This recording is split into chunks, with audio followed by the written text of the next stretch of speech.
everyone! Welcome back to the second episode of Pod Baklaya, amplifying voices for gender equality. Ayan. So ayun, nakikita nyo naman na meron tayong fresh faces. Ayan, fresh guests ngayon sa ating episode. So, maaari bang magpakilala ang dalawang distinguished person sa aking gilid? Hinihintay ko yung nagsisigandahan. Nagsisigandahan pala, hindi pala distinguished, ganyan. Mga is-alay, mga mother. Ayan, Yes. go! Ako si Rafael Star Di Malanta, or known as Star Di Malanta. My pronouns are he or and him. The former vice chairperson ng UP Mindanao, and right now I'm working at a private company. Hello everyone, I am Just Moico. I'm from Sangguniang Kabataan, Barangay Calawag 2, and my pronoun is he and him. And also, I graduated at University of Southern Mindanao, took up Bachelor of Physical Education. Ayan, so medyo ano natin, no? Vibe. So, shake muna, guys. Ayan, baklaan lang tayo dito. Oo, masyado kayo namang serious. Ganyan. So, are you nervous or do you have a nervous system? Konti? Konti? Sige, how about Kuya A Just? little bit pressure kay... Akala ko kasi normal lang siya na conversation, pero... Lumalabas talaga yung pagka-Ilonggo natin dito, no? Yung mukha mo daw kasi... Ano ba? parang Hindi, yung mukha ko kasi nakaka-spark ng conversation. Correct. Oo. Tatapusin mo na si ano? Akala ko kasi it's normal conversation lang siya, lang parang mga school lang. Mga school. Pero, my gosh, pagkadating ko dito, nakaset na ang cameras and everything. Thanks to Pod Baklaya. Yes. Ayan. So, hindi ka lang gid ma-pressure. Ayan. Okay. Para siyang free-flowing lang talaga to siya na discussion, kuya. Ayan, sige. So this time, alam naman natin na maraming nafe-face na mga discrimination, inequality ang LGBTQIA community. So, bakit kaya essential na mag-advocate for gender equality? Kuya Star, or... For me, starting nung 2019, kasi yun talaga yung parang formative years ko na makita yung anong kulang, anong problema, anong mga masasamang nangyayari sa community natin. One of the most pervasive na nangyayari, it starts with our home kasi. It starts with our communities and how it is being directed at the LGBTQIA people. Mas lalo na ma-marginalize. Kaya ngayon, feeling ko yung the way we debunk that, the marginalization, the pervasive na inequality, sa schools talaga eh. Kasi it takes a lot to unlearn everything since you were a child. Kaya it takes na dapat sa formative years natin, sana sa high school, sa college, doon natin natatry a debunk or reshape kung ano yung meron tayo in order for us to be more of a free discourse with everyone. Yes, tama yun siya. Pero it is very essential talaga na i-advocate pa rin yung rights ng mga LGBTQ, especially in our community na dahil rampant pa rin po yung discrimination. I do yan. Not to brag, pero sa amin po kasi, sa aming barangay, meron kaming annually na kinakandak or in-implement na program which is for inclusion sa LGBTQ plus community. And by that, nagkakaroon ng equal treatment sa lahat, not lang for straight men, straight women, but also for the LGBTQ. Kaya naging essential siya dahil na nagkakaroon ng equal opportunity sa lahat. At dahil doon, parang there's no room for discrimination sa aming barangay. Kasi we treat LGBTQ or we treat our community the same as creation of God. Sana all sila na. Oo. Bakit dun sa amin ini-alienate? Ganon. Sige, wow. So, interesting yun. Baka, pwede mo makashare, kuya, like, ano yung mga tangible na mga initiatives nyo dun sa inyo?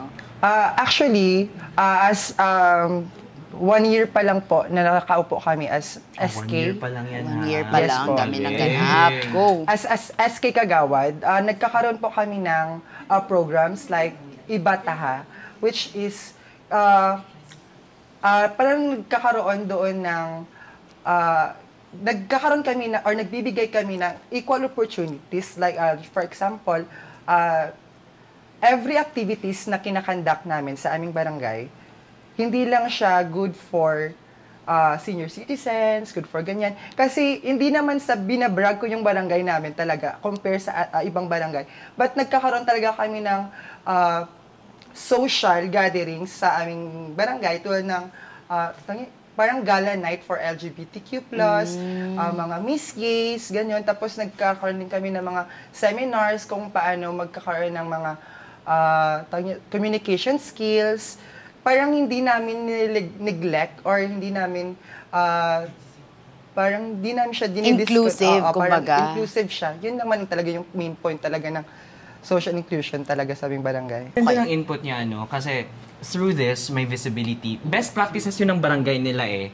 And what other barangays can do, can step up their game, di ba? Step up to be at par with Calawag Dos, yes, di ba? Kasi like, it is not an event just for sake, but it has, may pinaguhugutan, may purpose, kumbaga. Meron silang end goal, which is, visibility, advocacies, and of course, para masana yung community nila na hindi, tawag niyan, ini-alienate yung mga LGBTQIA members sa mga ganaps in a local level pa lang. So, tama yun. So, baka paano nyo po ito ma-relate sa Philippine Youth Development Plan? Kaya nga po doon sa tinatawag natin na walang room for discrimination sa aming barangay. That's why ini-implement namin or binibigyan din po namin ng importansya yung mga LGBTQ+ community. For example, magkanda po ng mga program. That's why magkakaroon kami ng influence sa other barangay na kung pwede, gayahin po gayahin po nila ang aming barangay na magkaroon ng projects and implementations na i-include yung LGBTQ+ community. Just for example, hindi po kasi ako committee for gender, but as a member itself ng community na to, I believe na para ma-enlighten yung mga homophobic, I can say homophobic, but siguro lack of information or lack of awareness regarding sa kung ano yung gender identity na meron kami sa aming community or sa LGBTQ+.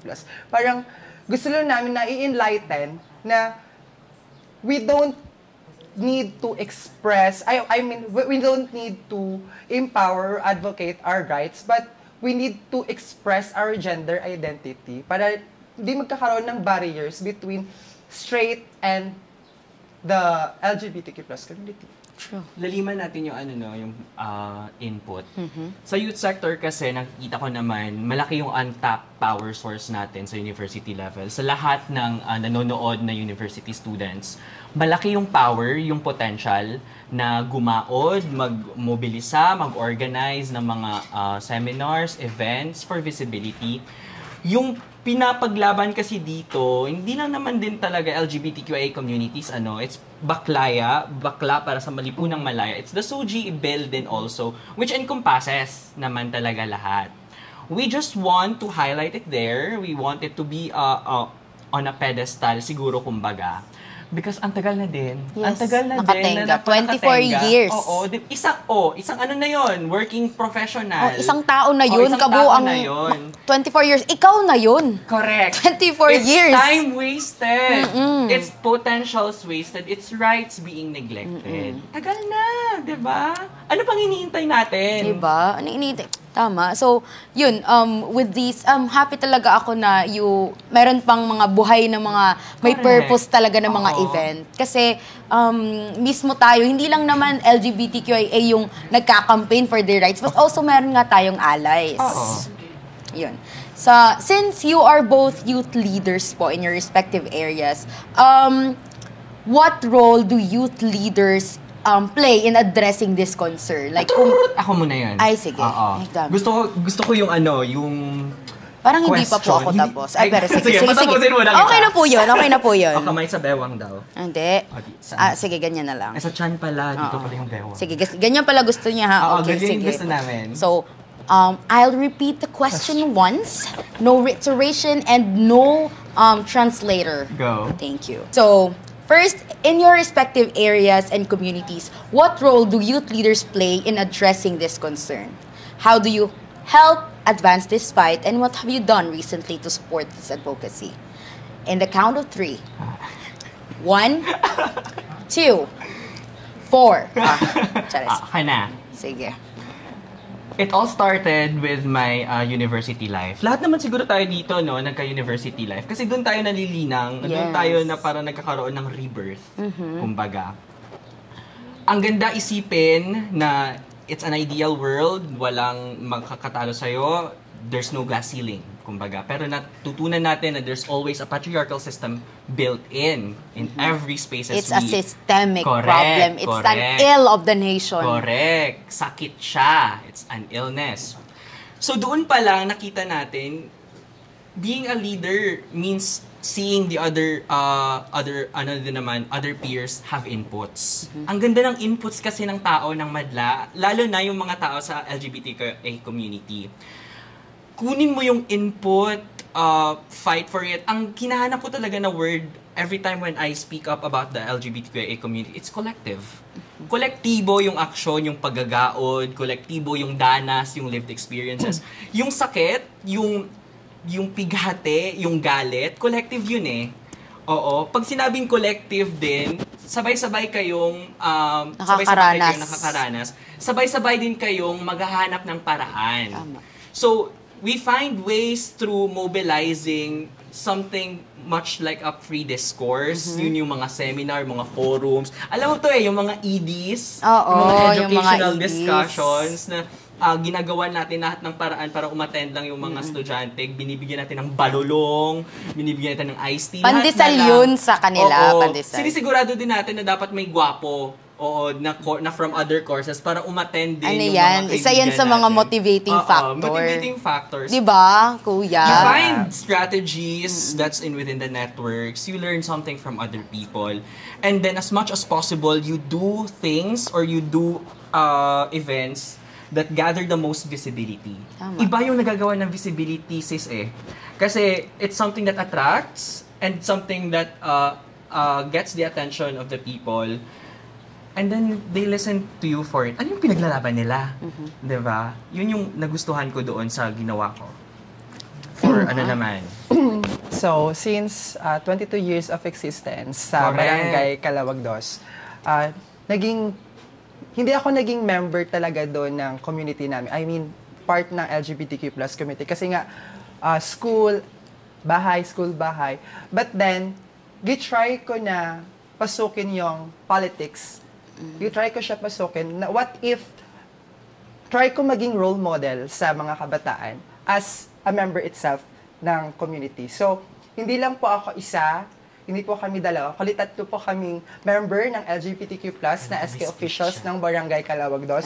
And that's why nahihirapan din po kami at sometimes nahihirapan din po kami mag-implement ng mga programs kasi po may iba-iba pong diverse na mga perspective ang mga LGBTQ+ community. Kasi nga, padagdag yung mga acronyms dun sa LGBTQIA+, hanggang papunta na po siya ng Z. But it's okay, di ba? It's okay. That's why kasi nga, maraming mga perspective yung LGBTQ+, kaya nahihirapan din po kami na isahin yung mga programs na gusto po namin implement. But in general, ang gusto lang po talaga namin is maging katanggap-tanggap po yung community namin sa komunidad po talaga ng Barangay Calawag Dos. And of course, soon, inshallah, and by God's grace, in whole Philippines, in the whole world na talaga maging acceptance. Kung gusto lang po namin na maging role model as a member of LGBTQ+, na kailangan hindi lang po dapat Miss Gay lang ang kaya namin gawin, hindi lang po dapat ganitong kayang gawin, but we can also lead, we can also act as a role model and can influence sa mga kabataan ng Barangay Calawag Dos. And of course, sa Isulan. And soon, ang Baklaya is magkakaroon ng worldwide na sana narinig yun ng ating mother. Worldwide na yung program. manpower, yung logistics. Worldwide now, ha? Magkakaroon ng Baklaya, Japan. Baklaya, Antarctica. Kaya po ba yun? Baklaya Universe. Kaya daw, kaya. Ayan, di ba? It's a movement kasi. Hindi naman basta Filipino lang yung dapat tanggapin. Dapat mga taga-Japan. Kaya po ba? Kaya daw. Yung diversity na hanap natin. Oo, inclusivity ba kamo? Equality lang. Wait lang, gusto kong dumagdag doon. Go. Kasi ang daming sinabi niya na parang pwede pa natin palaliman. There's a lot of things na parang nakatago lang sa fasad ng LGBTQIA communities. Yung rising cases ng HIV natin, di ba? Ang lala niya. And it's like an untapped issue. Like, andyan lang siya sa gilid. Yun yung parang sinabi ni Ramzel noon sa isang segment na parang it's a taboo. Hindi natin siya pinag-uusapan kasi technically yung SOGI bill nakatenga pa din. Yun sana ang tutulong sa atin mag-out. Ano ba talaga ang problema sa youth sectors natin? Kasi ang HIV splurge, naka-asentra siya sa youth Ang dami na nating youth cases ngayon na may HIV na cases. So, with that kind of problem, nakatago pa siya sa fasad ng mga LGBTQIA perception. Ano ba ang perception natin sa LGBTQIA rainbow community? Nagpapatawa or nag-entertain. So, that's one of the many things na pwede pa natin i-explore. Totoo. Correct. And also, nag-root din yan sa lack of information and dissemination. Kaya tayo merong podbaklaya ngayon. Para alam nila na ay, may ganito palang existing na issue. Correct. Dapat kailangan natin tong ihayag sa lokal na legislative sector. At saka, syempre, you being the local na gumagaon. Sa local alam talaga. natin yung konteksto. So, kasi kadalasan kapag sinabi mong HIV na nai-intimidate yung mga people, ayoko yan, parang dito lang ako sa kung ano yung surface level ng mga issue. Kung ano yung komportable. So, we must be reasonably disturbed. Correct. Ganon. I like that. Gusto ko. Paano yung reasonably disturbed? Reasonably disturbed. Ay, ganon. Sabi. Grabe, sabi.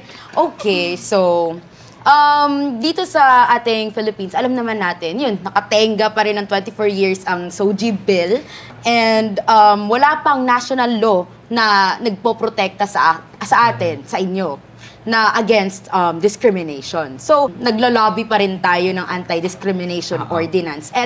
And yun, medyo malayo pa, pero malayo na. And sana magkaroon ito ng kagyat na IRR, o Implementation of Rules and Regulations. So, do you believe na it is relevant to advocate for this issue? Like, kung oo or kung hindi, patayin na lang natin to. Correct. Kung hindi. Oo. Unahin natin si junior legislator. I believe na dito sa Sultan Kudarat, wala talagang room for discrimination dito since maraming mga officials, maraming mga councils na member din po ng community. And yun, so, since nga, yung question is, is it relevant to advocate for this issue? I think it's still relevant, no? Since kahit hindi po ganap yung discrimination dito sa Sultan Kudarat, kasi we live even in diverse culture, traditions, but we still unite as one. Parang hindi hadlang kung anong kasarian meron ka, but still you can belong to us. Parang ganun, parang belong ka din sa community na ito. Kasi nga, yun nga sabi doon sa amin na bakit magkakaroon ng discrimination kung tanggap naman namin kung sino at ano kayo. Parang gano'n naman ang point kasi doon. I like what you said, parang for me, it's a goal. Pero kung akong tatanungin mo, malayo pa tayo. Right now, tinatanong natin kung worth it ba nga ba magkaroon tayo ng anti-discrimination na ordinance. Pero the question is, anong incentives ng mga local leaders natin sa LGU to have that when in the first place, wala tayong national law. So, isipin mo, when was the first drafted na anti-discrimination bill or passed? Nagsimula yun noong 2000 by Miriam Defensor Santiago, and then later on it evolved into the SOGI bill when it was passed to Senator Risa Hontiveros. Right now, year 2024, ang dami pa rin nating nakikitang mga atake, mga microaggressions against sa mga trans nating mga kapatid, against sa mga LGBTQIA communities. We're seeing them at a colored lenses. At kailangan natin talaga makita the truth for what it is. Somehow, kailangan pa rin talaga ng ordinance na yan. Because it starts with the local government unit. It starts with them listening to the people. Sa Davao pa lang ata, ang daming mga cases na parang nabibiktima sa grinder. We can say that naman, di ba? It's real, it's true. kino-contact si user sa Grindr, magkikita sila tapos nanakawan, nahahanapan ng paraan para magkaroon ng ng takas. Oo, ng ganun. Right now it's pervasive. Tapos hindi natin nakikita na connection sa mga problema natin sa LGBTQIA community plus because we're living in a world where it's better to have them contained in such a way na it's aligned with our perception. The next one for me is it's so hard na gumaod ng anti-ordinance bill on a local level when not everyone is on the same page.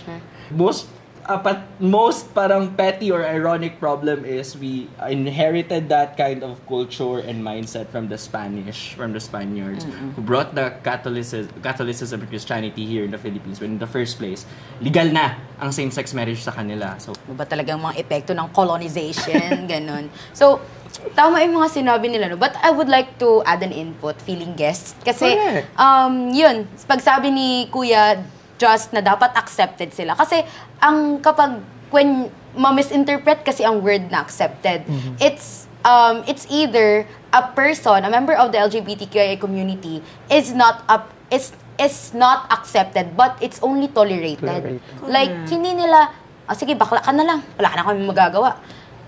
It's not fully taken into the heart, ganun. Like, bakit ganun lang? Bakit ganun lang kami ka-easily neglect? So, like, what we are campaigning for is that genuine acceptance but not tolerance. Ganun. Sa mata ng batas, kung magkasintahan kaming dalawa, tapos bigla siya namatay, hindi naman parang may... bigla siya namatay, wala akong claim sa body niya. Kasi technically, in the legalese of it all, walang union. Diba?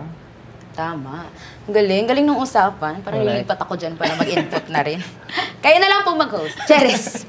Ayan. So, perfect. Sige. Next question. Sa paanong mga paraan po kayang paanong mga initiatives para ma-empower natin ang mga young LGBTQIA individuals in yung community and as well as, of course, as allies? Actually, simple lang.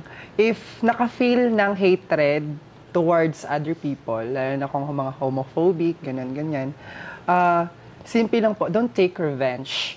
Just spread love and kindness. Ayoko yan, sampalin ko. Ako hindi. Ano ko lang pasto. Diba? Yun lang, just spread kindness. Kasi at the end of the day, we're still human. Yun lang. Gusto ko yun. Kung hindi madala sa batas, dalhin mo sa ano? Saan? Saan mo dalhin? Saan mo dalhin? Dalhin mo daw sa pag-uugali. Hindi naman siya nag-rhyme. Di ba dapat mag-rhyme yun? Okay lang yan. Ellipsis. Yun. Parang gusto ko yung vibe ni Kuya. Kasi, like, it's killing them with kindness.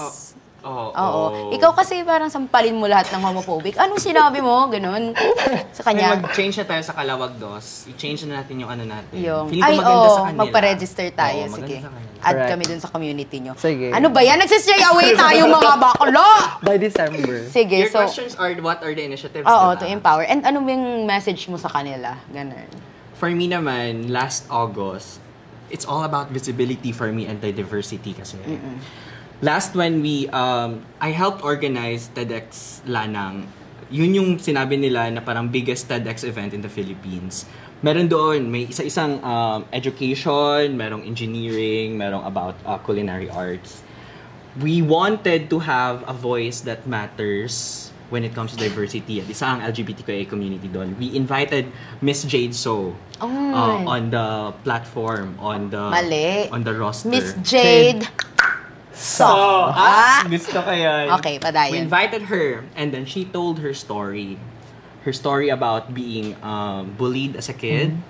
Yung story niya na hindi siya pinapasok sa prom. Yes, Kasi nakapambabae siya. Tapos hindi siya ipapagraduate unless puputulin yung niya. Yung buhok niya pala. Ano ba yan? Diba? It's stories like that touch base. It's stories like that that resonate with the human in us. Hindi kasi pwedeng ano lang, BL lang when you take into contact the stories of LGBTQIA communities. Nakita namin doon yung tunay, yung danas, yung lived experiences ng isang drag queen na tinitingala. Who would think, di ba, na someone like her na super into fashion, like super glam, but she has this story to tell to inspire. Inaakala mo she has it all together, 'di ba? Being witness to that kind of stories, just like what we're doing right now, no? Being a witness to that kind of story, alam mo talaga na may iba pang sa other side na ang LGBTQIA has to tell. It's the stories of lived experiences na kailangan natin gawing factor sa pagpapatupad ng batas ng SOGI Bill. Kasi the more you withheld them the rights, the more na magka-clamor tayo. Yes. It makes them a jet. Correct. Diba? Do you know what's a jet, guys? Google mo yan. Sige, go, kuya. Ay, tapos na pala. Ay, grabe. Mag-edit ka nga. Alam kong alas stress na tayo natulog kanina. Sorry, Hindi, guys. gusto ko din tanong sa'yo kasi alam mo ba, Justin? Excuse me. Chairperson siya ng UP Mindanao. Ano din ba yung ginawa mong initiative? Ayun. Thank you so much, no? Hawakan mo to, ikaw mag-host. Ako mag-host. Na-hot seat ka. Thank you so much sa iyong question. So yun, being a youth leader and a student activist, isa sa mga kinakampaign namin ngayon is Yes to SOGI Bill. Nung nakaraang Pride March, kumasa kami ng in-campus na mobilization, which is, syempre, isa yung pakikisa doon ng student council, kabilang na ang mga council of student leaders, kabuuan ng UP Mindanao, para, of course, ipakita na buhay yung student movement at may pakialam patungkol sa pagpraratsada ng SOGI Bill. Kasi, of course, nakalagay din yan, kinakampaign namin sa admin na, of course, even sinasabi nila na sa UP, progressive na, but we have still microaggressions towards LGBTQA in the most subtle form.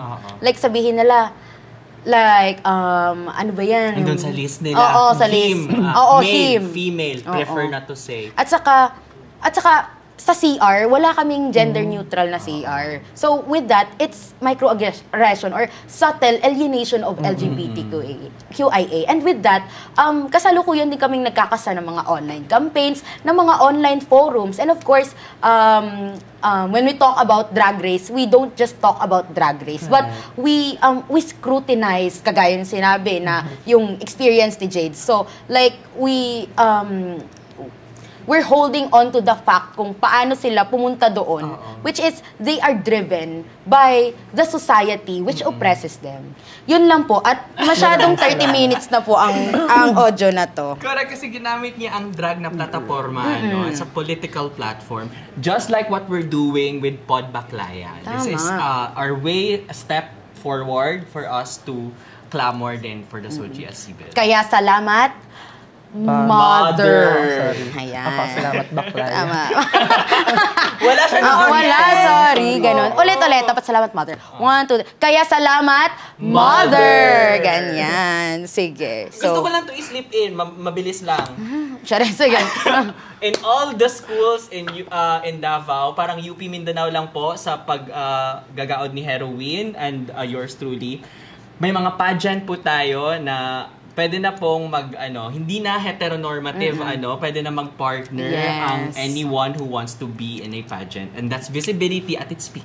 Yes, and that's redefining the traditional pageant that we have. Correct. Alam naman natin na patuloy pa rin ang kakulangan ng awareness and continue to hold negative thoughts towards LGBTQIA community and criticizing them for freely expressing themselves. And worse, tawag niyan, nakakatulong pa yung ibang tao na nag-negate ng thought into marginalizing them. So, baka meron kayong message sa mga individuals who are not supportive of gender equality and anti-discrimination efforts based on SOGI SC. Sige. So, personally speaking, siguro, gusto lang natin i-enlighten yung mga taong hindi pa naiintindihan kung ano yung mga pinaglalaban natin sa community natin. Just for example, yun nga sabi mo, hindi natin gusto yung being tolerated, but we need to genuinely accepted by the society. So, by that, siguro, mas na-enlighten natin sila kung paano tayo tanggapin genuinely. Kung paano nila i-accept tayo ng buong-buo. Just like, walang discrimination for this, discrimination by that. Parang ganun. Parang, ang point lang talaga ng pinaglalaban natin dito sa SOGI bill na to is for equality talaga ng all. Para hindi, para ma-educate din sila kung paano maging isang mabuting tao. Parang ganun. Mabuting tao ka. Mabuting tao ka. Soon. Parang ganun. Hindi naman siya, kumbaga, hindi na naman natin kasi ini-empower yung rights natin. Kumbaga, parang gusto lang natin maging accepted lang talaga society. Parang yun ang general point lang talaga dapat eh. Ito. Okay, yung specific point. Ang nangyayari kasi right now, coming from the youth sector, it's so hard to change someone's belief at an age gaya ng mga 30s, 40s. Ang hirap. That's why most of our initiatives or what our message will be to people who are still skeptic of the movement. It doesn't hurt to listen. Tapos kailangan may incentives din tayo. May incentives din tayo para incentivize din yung pag-participate. Lahat ng mga events na dapat gagawin natin moving forward, it's a participative collective action in order for us to know, bakit nga ba? Bakit nga ba parang ganito pa din? Ano yung mga traditions, ano yung mga stigma, ano yung mga tabu na kailangan dapat natin malaman, bakit ganun pa rin yung pananaw. Lastly, to politicians, oh my God, to lawmakers who still won't progress. Get well soon. Get well soon. At oh my God, kung hindi napakikinggan yung masa, salamin na yan ng pagserbisyo nila. And the more you withhold the rights of people, they'll get angry. Agitated. Oo, agitated. And we've demonstrated the people power before. Who says that it will not be demonstrated now? But right now, what we're trying to do is to penetrate the social media barrier for us to reconnect with everyone with the human experience para makita tayo ng common ground. Yun lang din kasi ang hinahanap natin. Hoy, tao din kayo naman Marunong din naman kayo magmahal. Diba? Wala ka nun. Hindi lang naman romantic love ang pagmamahal. Pagmamahal ang pagiging committed sa ating kampanya. Ganon. Correct. See your inner human, di ba? Yes. Ang dali magpakatao, ang hirap magpakatao. Yun yung message ko sa kanila. Galing! Galing nito. Wala nang next episode. Ay, ito na yun. Ayun. Oh my God. Thank you so much. Parang ang dami kong na-learn ngayon. Grabe. Justin. Ang dami kong na-learn ngayon. Ay, hindi ko na ito papanoorin. Dumiretso na siya sa utak ko. Ayan. Thank you so much, Kuya Jazz, Kuya Star, for being, ano ba? Dabi ko sinasabi. For sharing that knowledge of yours and being a youth leader sa ating tamo, nag-iba na yung programa, Pod Baklaya. Ayan, thank you so much again. So, thank you so much for watching, guys. And meron pa kayong aabangan pagkatapos nito. Ayan, ang final level of this podcast. Ayan. So, see you next segment. Bye! Don't forget, of course, don't forget to like Pod Baklaya's Facebook, Twitter, TikTok, and then follow them and engage with them kasi balita ko, makakatanggap daw po kayo ng isang kilong bigas. Luto na. Ganon. So, bye guys! Bye everyone. At ito na nga ang pinaka-last na pasabog ng first episode of Pod Baklaya, Amplifying Voices for Gender Equality. Ayan, so right now may bago na naman po tayong pasabog which is ganon. So he is one of the founders of Libakla. Ayan, chinions yung shirt ni Kuya. And former project officer of AKMK, which is ang Alyansa ng Kabataang Mindanao para sa Kapayapaan and Secretary of the SK-LGBTQIA Provincial Federation. Ayan, please help me welcome, drum rolls please, Kuya CJ! Ayan! Hello po! Hello sa mga nanonood. Ayan. Sigurado po ba kayo nanonood sila? Meron yan. Ay, meron yan. nanonood Ayan. for So, sure. ano pong feeling ninyo today? Are you energized? Are you nervous? Or are you hungry? Ganyan. Kakatapos ng kumain, so medyo antok. Pero energized since we are creating this podcast para sa ikauunlad ng community natin. Ay, ganon. Ikauunlad ng community natin. So, sa lahat ng guest natin, tawag niyan, ikaw lang yung may daladalang t-shirt ng Libakla. So, baka maaari mo kaming bigyan ng, tawag niyan, hanaw or kaya view kung ano ba yung Libakla. Ganon. Actually, yung Libakla, isa sa mga naging vision ko parang 4 or 5 years ago na madala yung colorful, masayang Pride celebration na nakikita natin sa mga urban areas, sa mga margin areas, especially sa coastal area ng Sultan Kudarat. And we were able to do that last June. So, isa yun sa mga katuparan ng mga pangarap natin bilang advocate ng LGBTQI. True. At saka, ang catch dito, guys, is si Kuya is from a coastal area. So, it just speaks or it just manifests na ang ating mga guest is definitely from diverse perspectives. Kasi meron kanina student activist, tawag yan, youth leaders from legislative, tawag yan, sector. So right now, focus na naman tayo sa coastal perspective. So, pwede po ba kayo makashare ng personal experience kung ano yung passion na nag-drive sa inyo para magkasa ng Libakla or cause? Actually,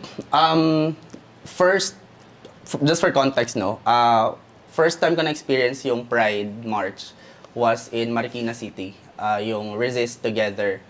And nung na-experience ko siya, syempre ang unang mapapansin ko is, or mapapansin mo talaga if first time mong attend ng Pride, is kung gaano ka colorful, gaano kasaya. And then later on, nung nagpaparade na, makikita mo yung parang representation ng mga stories, ng mga hinaing talaga nila, yung mga experiences nila, kung bakit sila sumama sa parade. And then, on that particular day, sabi ko, sana na-experience din to ng mga LGBT sa province namin. Sana na magkaroon din ng avenue na ma-experience nila to. Kasi masaya. At the same time, it's very meaningful. So, nung bumalik ako sa Mindanao, sa province, dito sa Sultan Kudarat, after a 5-year working experience in Manila, doon ko napagtanto na, okay, baka pwede ko nang simulan yung gusto kong gawin sa province. Pero, nung nakita ko yung experiences dito, iba siya sa experiences ng mga LGBTQI sa urban areas. I thought, nung pagdating ko dito, magiging ganun sila ka-enthusiastic na umattend ng Pride. Kasi nga masaya, di ba? Kaso hindi. Doon ko na-realize na, okay, aside from the struggles of being a member of the LGBTQI, may iba pang struggle yung mga LGBTQI sa province, sa coastal area, sa mga, alam mo yun, sa mga grassroots areas. So, like, nung sinabihan namin sila na, uy, atin, may Pride celebration, ganyan. May pagkain ba yan? Yun agad yung tanong. May free t-shirts ba yan? So, sabi ko, wait lang. I thought we have the same, parang like-minded individuals tayo ba na pareho tayo ng takbo ng utak. Yung gusto ko, gusto mo rin, since pareho tayo ng community kung anong community tayo nanggagaling. And then, doon ko na-realize na, hindi, yung mga members ng LGBTQI sa rural areas, mas may mabigat silang dinadala para i-hinder silang umattend ng mga ganitong klaseng movements. Economic, yan yung number 1. Siyempre, instead na sasali ka sa mga Pride celebrations, Maghahanap ka na ng maghahanap pagkain. buhay ka na lang, di ba? So, yun yung mga naging problem ko nung sinubukan ko talagang i-push. And then, hindi ko siya na-achieve on the first try. So, I was invited by AKMK, yung Alyansa ng Kabataang Mindanao para sa Kapayapaan in Lanao. And then they offered me to become the project officer for the gender justice movement. And tinanggap ko kaagad siya. For me kasi, it's an avenue para mas magkaroon ako ng strategy kung paano ko ipipenetrate yung mga LGBTQI sa rural areas. And nung tinanggap ko yung work, I was able to go in areas like Lanao del Norte, areas, margin areas in Iligan City, Zamboanga. So napuntahan ko siya, and then I was able to gather experiences, grassroots experiences. And doon ko nakita na yung atake ng pag-invite ng mga LGBTQI sa urban areas is very different kung paano mo i-invite yung mga LGBTQI sa rural. So, isa sa mga naging strategy ko that time is to make them realize na part ng struggle natin as member of the LGBTQI is yung employment. Hindi tayo nabibigyan ng sapat na trabaho, ng maayos na trabaho. Kailangan nating dumoble kayod, kailangan nating kung pwede sa isang araw makapag-rebound ka ng 5 ulo, di ba? So para lang talaga ma-sustain mo yung lifestyle na gusto mo. And walang mali doon sa pag-sustain ng lifestyle na gusto mo. Walang mali doon. Ang mali doon is yung opportunity na dapat nabibigay din sa mga LGBTQI sa rural areas. So doon ako medyo nahirapan, but in the long run of involving myself sa mga rural areas, sa mga areas na hindi masyadong naaabot ng yung mga discussions, initiatives. Doon ko na-realize na, okay, meron tayong pwedeng simulan. And kailangan din nating ma-surface yung mga stories talaga nila. And that's how we were able to create Lebakla. True, tama. So, tama, no, na the strategies employed in the kilalang cities, lalo-lalo na sa NCR, hindi applicable dito sa atin. Kasi we have different kinds of struggles. Yes. And yung kagaya, ang ganda ng sinabi ni Kuya, guys, na tawag niyan, yung mga people na ayain mo para mag-attend sa isang forum, mas pipiliin na lang nilang pumirme sa isang salon para makapaghanap buhay. And with that, kasali din kasi siya sa systemic na na problema na kawalan din ng oportunidad sa LGBTQIA community na magkaroon ng tawag niyan maayos na trabaho. Kasi kahit anong sabihin mo, merong mga siguro subtle factors that doesn't nag-affect sa kanila para mag-apply ng maayos sa trabaho. Like, hindi ka dito pwede kasi bakla ka, ganun. So, like, parang it will all boil down to the systemic problem. Lalo yung sinabi ni Kuya na it's all about economy, ganun. So, parang nape-penetrate lahat ng sectors. Yes. Kasi ang LGBTQIA campaign or clamor is a diverse clamor. It will always be connected into different kinds of sector. Economy, politics, multisectoral. Economy, politics, education. Ganun. Ang galing. Galing nun. Going back, since you're already advocating for equality, and marami na din pong levels yung napuntahan niyo from Lanao to Iligan. So, meron po ba kayong sa Libak, on the provincial level, meron po ba kayong nila-lobby or any plans to implement a anti-discrimination ordinance? Siyempre, kailangan kasi yun there's this one time na we tried asking, hindi siya sa dito sa Sultan Kudarat, but we tried asking for an anti-discrimination ordinance. Pero sinagot kami ng hindi na kailangan yan kasi nga meron na tayong anti-bastos law. Sabi ko naman, in my defense, iba kasi yung context ng province sa national context. Yung context, especially sa mga rural areas, involve kasi yung tribe people. Yun, kailangan din natin siyang consider. Yung paano yung treatment nila sa mga LGBTQI, mapalumad, mapa-Muslim, or mapa-Christian, migrant Christians, iba-iba yung treatment nila. And kailangan siyang i-consider. Kailangan siyang pagtuunan ng pansin. Kasi hindi ka pwedeng, basta mo na lang i-penetrate yung mga lugar na yan, na wala kang exact idea kung ano ba yung sitwasyon talaga sa lugar, no? Kasi baka mamaya may maapakan ka namang culture, Yes, diba? tama. Mahirap din yung ganon. So, we always find a middle ground. Common ground. A common ground. No? Kung saan kami mag-meet. And then,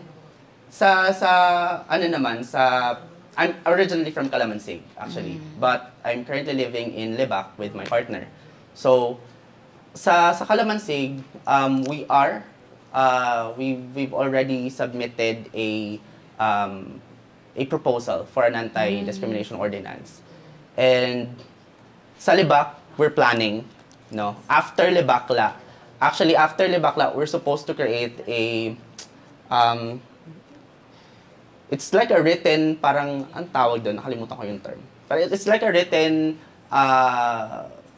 stories ng mga umattend, kung ano ba talaga yung gusto nilang mangyari for the LGBTQIs of Lebac. Parang article? Not Hindi really, din. nakalimutan ko yung M. M? Nasa dulo na ng dila ko. Mama mo. Ay. Nasa dulo ng dila ko, pero... Asan po? Ay, sorry. Pero, yeah, nakalimutan ko yung term. Pero yun, gusto namin kasi na kung maglalabi kami, is kailangan kukuha kami ng mga collective experience dun sa mga nakatira sa area. With AKNK before, na-experience namin na mag-lobby sa mga ibang areas, mga rural areas din, and we incorporated arts in lobbying. Kasi, pag nagpatawag ka ng, let's say, ng mga tribal leaders, nagpatawag ka ng mga politicians, tas umattend sila doon, and pure discussion na talaga, naboboard sila. Oo, naboboard talaga. Yun talaga yung napapansin namin. So, we'll look for a strategy kung saan magkakaroon kami ng mas engaging na lobbying, and we incorporated arts. So, nagkaroon kami ng mga art sessions per area, and yung mga art sessions na yon will depict their stories as members of the LGBTQI. So, it could be a visual art like painting, through a song, composition, literary works. So, ginawa namin yon.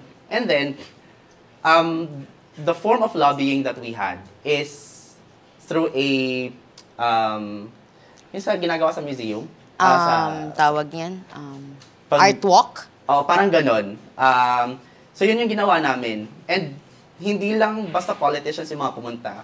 We were also able to engage yung mga dumadaan-daan lang. So, kasi nakikita nila yung mga paintings. And sila mismo na-identify nila, okay, ito yung struggle nung nag-paint nito. And we were also able to parang gumawa ng mobile journalism about the struggles of the LGBTQIs in the margin. So, yun yung mga strategies na ginawa namin for lobbying. Actually, best practice yun. Like, incorporating art and you're using art to express one's personal narrative or personal stories. Yes. Kasi it's one of the challenges ngayon ng mga nagkakasa ng campaigns, ng initiatives, kasi they're more leaning into traditional. Some of the initiatives or campaign, they're more leaning on traditional one-way talk. Yes. And syempre, the society is evolving and people do get bored in a one way. So it's nice actually that through visual learning, kasi may mga tao talagang visual learners kagaya ko. Kaya I prefer siguro kinatignan ng isang scenery or isang art, and then I make my meanings out of it. So yun guys, hey viewers, you gotta check this out. Yun, ang galing. Kasi art and struggles. Yes. Ganon. Art and struggle. Artvocacy, that's how we call it. Artvocacy. Kukunin ko yung project sa amin para sa student council. Sige. With various movements and campaign for gender equality, Kuya, both on a national and a provincial level, ano kayang mga aral ang makuha natin sa mga efforts na to para i-strengthen ang ating campaign? Okay. Madami actually. Madami tayong pwedeng matutunan if we're open to learn, no? Yes.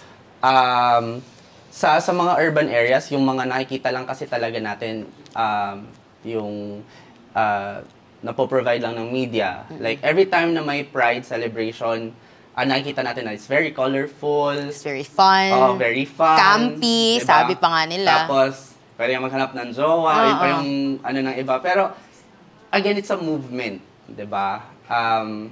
It's a walk for a cause. Yun talaga yun eh. And, yun yung gusto ko rin na ma-realize ng mga LGBTQI sa rural areas, no? Na minsan kasi isa sa mga naging problema pa, especially sa mga rural areas na napuntahan ko, no? Not specifically in Lebac and Calamansig, but in general na mga rural areas. They are visible. Nakikita sila. Actually sa Calamansig, we have an office for LGBTQI office under the building of the youth development. Punta ako dyan. Yes. And then, pero ang nangyayari kasi, usually, dun sa mga ibang areas, na-exploit yung mga LGBTQIs. Like, gagamitin sila for campaigning. Diba? Sino ba mag-entertain during campaign? Diba? Puro LGBTQIs ang kinukuha. And then, kapag humingi na ng compensation, yung alam mo hesitant yung, na. Oo, yung tipong na na exploited. No, yun talaga yung term. Especially kapag halimbawa may ilalabi na ganyan. Policy na yung pag-uusapan. Medyo na sila. Nagsi-stray away. Oo, stray away na sila sa topic, no. Pero kapag entertainment, kapag kailangan nila Gina-G talaga. Ay, kailangan ng mga bakla para masaya. Yes, ganun siya. Ganun yung pagtingin sa mga LGBTQI, mostly sa mga rural areas. And hopefully, I really pray, no, na ma-realize din ng mga LGBTQI sa rural areas na hindi lang kami for decorations. Oo. Hindi lang kayo limited into entertaining. Hindi lang talaga siya ganun. We have a broader agenda na dapat naming pinupush. And yun yung magkaroon ng local ordinances for anti-discrimination. And hopefully, kapag nagkaroon ng mga local ordinances, ma-push din on a national level na mapasa yung social equality bill. So, yun yung pwede nating ma-learn, no, sa mga movements na ginagawa natin. Totoo, galing. So, like, nakikita lang natin kung paano nagiging, tawag yan, it manifests the word grassroots sa Calamansig at sa Lebac na somehow they have the rawest tawag yan, experience. And with that rawest experience, I say that lahat ng mga nai-experience na siguro na kagawian nung nasa taas na NCR, dapat maranasan din ng mga LGBTQIA community sa provincial level, sa coastal level. At para same yung footing. And of course, hindi lang siya basta-basta for funsies, hindi lang siya basta for camp, hindi lang siya basta-basta for glam. But kagaya ni sinabi ni Kuya, dapat talaga may purpose yung mga event. At sana maintindihan hindi lang ng mga members sa community, but also ng buong society na nakakapalibot. Kasi bakit tayo nagkakasa ng Pride March? Bakit tayo nagkakasa ng mga campaign? Bakit it should not serve only for those who are the members of the community, but also para ipakita sa society na this is what we aim, this is what we do. Ganerch. Galing. Galing nun. Sige. For the next question, Kuya, ganon. You have 30 seconds. Ay, sorry. Okay. So, sa susunod na upcoming term election ngayong 2025, bakit kaya important, Kuya, sa mga local candidates para magsama or mag-include ng local anti-discrimination ordinance sa kanilang legislative agenda? And of course, paano ba makakatulong yung Libakla para mag-contribute, para mag-manifest, ma-realize yung agenda? Actually, every election time na lang, naririnig natin yung mga kumakandidato na nagsasabing para kami sa masa, we are for the people. Pero pag polisiya na yung pag-uusapan, na nahahati na yung people. May mga hindi nakasali sa people. So, saan kami doon sa people na yon? Nasaan ang LGBTQI doon? So, if sa mga kumakandidato, no? Ito yung camera, tama. Sa mga kumakandidato, I hope na bigyan nyo rin ng pansin, pagtuunan nyo ng pansin, yung struggles ng mga LGBTQI. Dahil, hindi siya, I mean, palagi kasi sinasabi na hindi kasi siya kasing bigat ng economic struggle. Hindi siya kasing bigat ng struggle sa calamities, mga ganon. Pero kasi it's a struggle, diba? It's still a struggle. So, I hope na may mga bagay na pwede tayong gawin, no? Especially ang magkaroon ng anti-discrimination ordinance sa localities. Malaki yung magiging impact kasi sa mga LGBTQIs. Hindi lang sa amin na lumalaban para sa karapatan ng community, pero para sa mga susunod na generation, sa mga maliliit na LGBTQI na nakikita nila na okay, may safe concern, kami. Safe kami, concern ang gobyerno, ang local government sa amin. Hindi nila kami pababayaan, hindi yung natatakot silang lumaki. Sila na especially sa mga rural areas na very concerned masyado yung mga tao sa culture, sa tradition, and minsan nababox na yung mga LGBTQI sa ganung sistema, and then natatakot na sila. Pero kung yung government, yung local government will have the first step para ma-uplift yung mga LGBTQI, hindi na matatakot yung mga batang lumaki na ipahayag kung ano ba talaga yung saloobin nila, kung sino ba talaga sila. No? May mga LGBTQIs na kagaya ko noon na blessed sa family kasi nga hindi ako nagkaroon ng problema nung nag-out ako. Pero I had a problem within the community. Given na when I came out, I was from the seminary. So, malaki siya. Isa siyang, it has been a talk of the town. It was a bombshell. Yes, it was a bombshell. And then, my parents were able to accept that. That's very lucky. I'm very lucky for that. Pero yung community, kung saan ako nanggaling, they were expecting a priest to come out. No? Pero hindi eh. Hindi talaga pwede. Nakita ko kasi yung sa damit ni sister, parang mas gusto ko siya. Ganon. Oo, parang, okay, labas tayo. Oo. So, naging issue siya, no? And, nahirapan din ako na lumabas ng bahay. So, sa family, walang problema, pero sa community. And if, again, ang local government will have the first step, susunod yung community kasi. Tama. Oo, susunod yung community. Or maybe it can be vice versa. Community could clamor to pressure the government to do something. Yes. Ganun. So, yun. So, kung may magsaspark ng initiative, wala nang batang matatakot na magkolorete sa kanyang, or magdamit ng saya ng kanyang inay at lumabas sa community at sabihin, bakla ako. Ganun. Diba? Sobrang dramatiko, guys. Sige. So, very last question, Kuya. So, alam naman natin na ang fight for equality is far from easy. Malayo na, pero malayo pa. Malayo pa, pero malayo na. Baliktad pala. Ganon. So, despite the setbacks, maaari po ba kayong makapagbigay ng mensahe para sa mga advocates, sa mga allies, and of course, sa mga LGBTQIA individuals para makip yung kanilang burning passion to fight for equality? Sa mga like-minded individuals, no, na naniniwala sa pinaglalaban ng community natin, please continue. And please, lawakan natin yung perspective natin sa kung ano yung struggles ng mga LGBTQI. Mainstream kasi talaga ang struggle ng LGBTQI sa urban areas. And that's good, no? natutugunan yung, kahit papaano natutugunan yung mga pangangailangan ng mga nasa urban areas. Pero what about us from the rural areas? Hindi kami mainstream. Hindi rin ganun ka bilis yung pagkalat ng stories namin.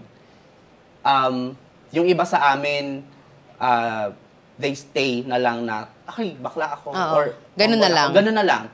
Pero yung idea na sana hindi rin ito maranasan ng ibang LGBTQI, na yung nararanasan ko na parang constrained ako masyado, hindi siya nagsisink in talaga sa mostly sa mga LGBTQI. So, I really hope na by means of organizing, by means of campaigning, By means of, like this. yes, ganito, Podcast, no? Since, for sure, maraming marireach itong Pod Baklaya.